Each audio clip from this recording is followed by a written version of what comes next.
In the vast cosmos, where the threads of fate are woven by hands unseen, a prophecy as old as time itself has been whispered in the shadows, a prophecy that speaks of the end, of fire and blood, of the twilight of the gods. This is the story of Ragnarok, the final act in the epic saga of the Norse gods, where destiny is fulfilled, and the world as we know it burns to ash. In Asgard, the realm of the gods, Odin, the All-Father, sits upon his mighty throne, his single eye gazing out over the 9 realms. He has seen the signs, felt the weight of the inevitable, and knows that the time has come.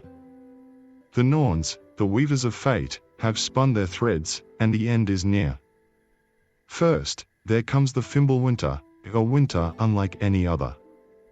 It is a time of endless cold, where the sun and moon vanish from the sky, devoured by the ravenous wolves, Skoll and Hati. The world is plunged into darkness, a bitter chill seeping into the bones of men and gods alike. Midgard, the realm of humans, is blanketed in snow and ice, its people struggling to survive as the earth groans under the weight of an eternal frost. But the cold is only the beginning. The ground trembles, mountains crumble, and the seas rage as the world serpent, Jormungandr, awakens from its slumber. Its colossal body stirs in the ocean depths, sending waves crashing against the shores.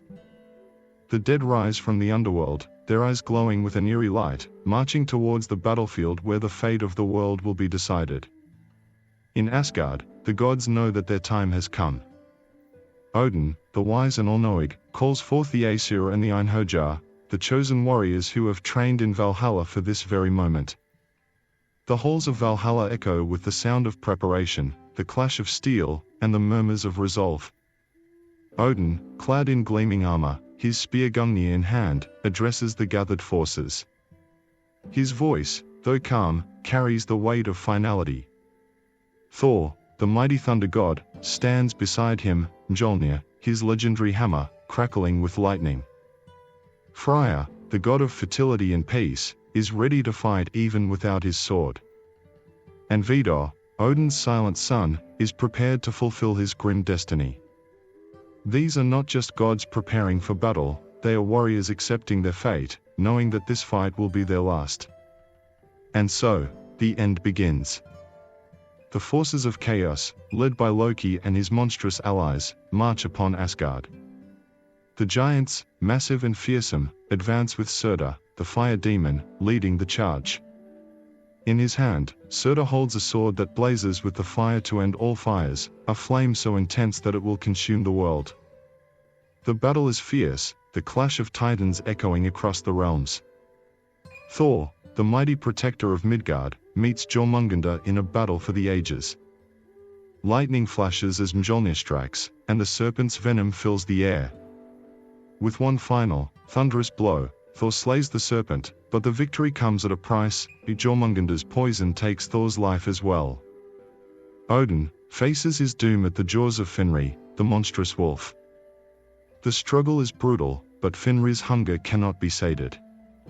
The wolf devours Odin, ending the reign of the king of the gods. Yet, vengeance is swift. Vidar, Odin's son, avenges his father by tearing Fenrir's jaws apart with his bare hands, a feat of unimaginable strength. Loki, the trickster god, meets Heimdall, the ever-vigilant guardian of the Bifrost. Their duel is quick and deadly, a dance of blades and cunning. Both fall, their bodies lying in a final, twisted embrace, a testament to the complex bond of brotherhood and betrayal that has marked their existence. As the gods fall, so too does the world. Surtur, towering above the battlefield, raises his flaming sword high and plunges it into the heart of the earth. Flames erupt, spreading like wildfire, consuming everything in their path. The world is engulfed in an inferno, the mountains crumble, and the seas boil.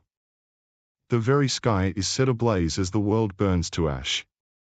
But even in the midst of this cataclysm, there is a whisper of hope. From the ashes, a single green shoot emerges, a fragile promise of life after death, of rebirth after destruction. Ragnarok is the end, but it is not the end of everything. From the ashes of the old world, a new world arises. Balder, the beloved god who had once been lost to death, returns to lead the surviving gods.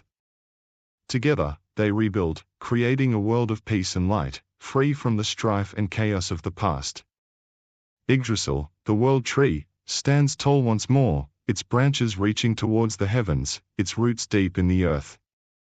It is a symbol of life's enduring cycle, of death and rebirth, of an eternal promise that even in the darkest of times, there is always the possibility of renewal. This is the story of Ragnarok, the twilight of the gods, and the dawn of a new age, a story of endings, but also of beginnings, where the flames of destruction give way to the green shoots of life. Join us in the next episode as we visit the new world that emerges after Ragnarok.